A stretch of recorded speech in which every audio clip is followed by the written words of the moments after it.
Pada kesempatan kali ini, kita akan membahas mengenai produk pangan yang membahayakan konsumen, yang sudah disusun oleh kelompok 4 dengan anggota Aminor Triana, Aulia Ramadhani, Ferdinda Ayu Maulidia, Misbahul Hanifah, Rizka Erviana, Siti Nur Aisyarah, dan Siska Viviana.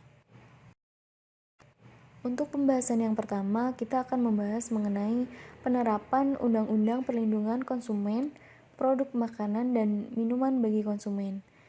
Undang-undang ini sudah diatur pada nomor 8 tahun 1999 tentang perlindungan konsumen. Bahwasanya hak konsumen itu banyak sekali, di antaranya yang pertama ada hak atas kenyamanan, keamanan, dan keselamatan dalam mengonsumsi barang dan jasa. Yang kedua ada hak untuk memilih barang dan jasa serta mendapatkan sesuai dengan nilai tukar dan kondisi serta jaminan yang dijanjikan. Yang ketiga, hak untuk diperlakukan atau dilayani secara benar dan jujur serta tidak diskriminatif. Yang keempat, hak untuk mendapatkan kompensasi, ganti rugi dan penggantian apabila barang dan jasa yang diterima itu tidak sesuai dengan perjanjian di awal atau kondisi barang dan jasa itu tidak sesuai keinginan. Tugas BPOM itu sendiri diatur dalam pasal 67, yaitu melaksanakan tugas pemerintahan di bidang pengawasan obat dan makanan sesuai dengan ketentuan peraturan perundang-undangan yang berlaku. Kemudian, Kementerian Kesehatan sebagai lembaga yang juga mempunyai peran mengawasi izin edar produk pangan olahan kemasan dapat diketahui dalam peraturan pemerintah nomor 69 tahun 1999, yaitu tentang label dan iklan pangan. Sebagaimana diatur dalam pasal 59, yaitu pengawasan terhadap pelaksanaan ketentuan tentang label dan iklan dilaksanakan oleh Menteri Kesehatan. Yang selanjutnya, Badan Penyelenggara Jaminan Produk Halal, yaitu memiliki wewenang melakukan pengawasan terhadap jaminan produk halal. Untuk semua produk pangan olahan kemasan yang beredar dapat diketahui dalam UU Republik Indonesia nomor 33 tahun 2014 tentang jaminan produk halal. Dalam pasal 95 UU nomor 18 tahun 2012 tentang pangan juga menyebutkan perihal tanggung jawab pemerintah dalam melaksanakan pengawasan terhadap penerapan sistem jaminan produk halal. Lembaga yang melakukan pengawasan terhadap peredaran produksi makanan dan minuman kemasan yaitu ada BPOM, ada Kementerian Kesehatan, kemudian yang ketiga ada Badan Penyelenggara Jaminan Produk Halal. Yang selanjutnya saya akan menerangkan isu-isu apa saja yang beredar di Indonesia yang terkait dengan produk pangan yang membahayakan. Yang pertama yaitu isu bahayanya air kemasan yang ditinggal di dalam mobil. Yang kedua, produk pangan yang dapat menyala jika terbakar. Yang ketiga, permen jari yang diduga mengandung narkoba yang dikonsumsi oleh anak-anak kecil dan juga anak-anak sekolah dasar. Yang keempat yaitu kantong teh celup yang disebut beracun karena pembuatan kantongnya itu menggunakan bahan yang kimia. Yang kelima yaitu bahaya mie instan. Yang keenam, permen dot yang diduga mengandung narkoba. Yang ketujuh yaitu garam dapur yang mengandung pecahan kaca, dan yang terakhir yaitu beras yang mengandung plastik. Sanksi hukum terhadap pelaku usaha. Sanksi yang diberikan kepada para pelaku usaha atas kecurangan yang dilakukan pada produk makanan yang diperdagangkan menurut UU PK adalah sanksi berupa administratif dan sanksi pidana. Dalam pasal 60 UU PK menyebutkan Badan Penyelesaian Sengketa Konsumen berwenang menjatuhkan sanksi administratif terhadap pelaku usaha yang melanggar pasal 19 ayat 2, ayat 3, pasal 20, pasal 25, dan pasal 26.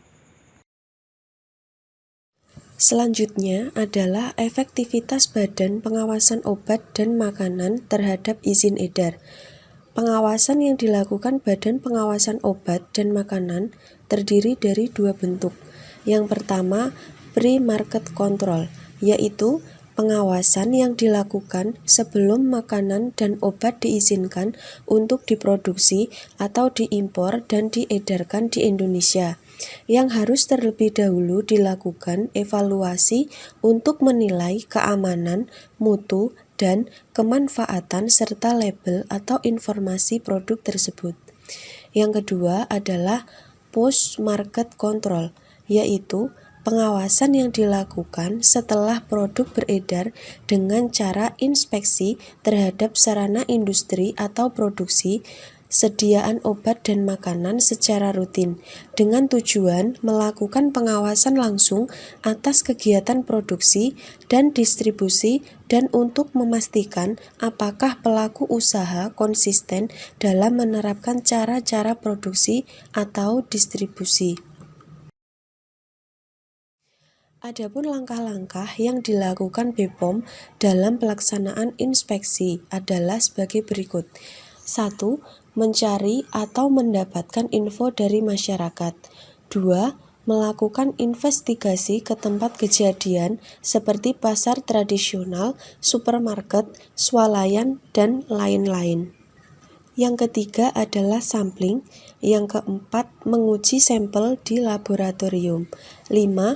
Mencari info sumber makanan hasil uji laboratorium ke tempat ditemukannya barang bukti. 6. Penelusuran ke pabrik industri. 7. Membeli produk.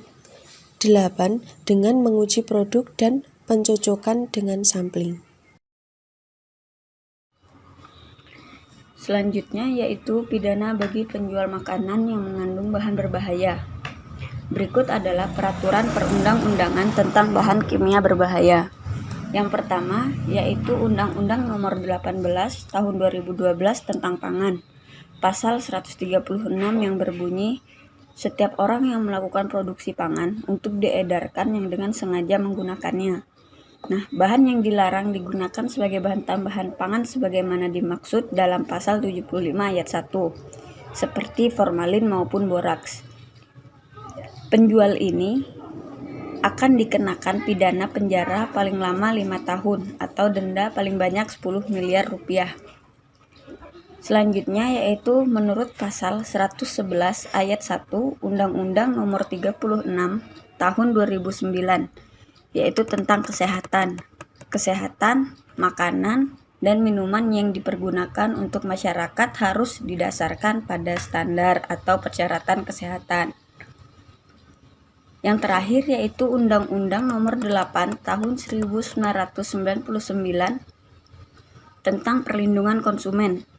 Hal ini telah diatur mengenai apa yang tidak boleh dilakukan oleh pelaku usaha dalam pasal 8 ayat 1, yaitu pelaku usaha dilarang memproduksi atau memperdagangkan barang atau jasa yang tidak memenuhi atau tidak sesuai dengan standar yang dipersyaratkan dan ketentuan peraturan perundang-undangan.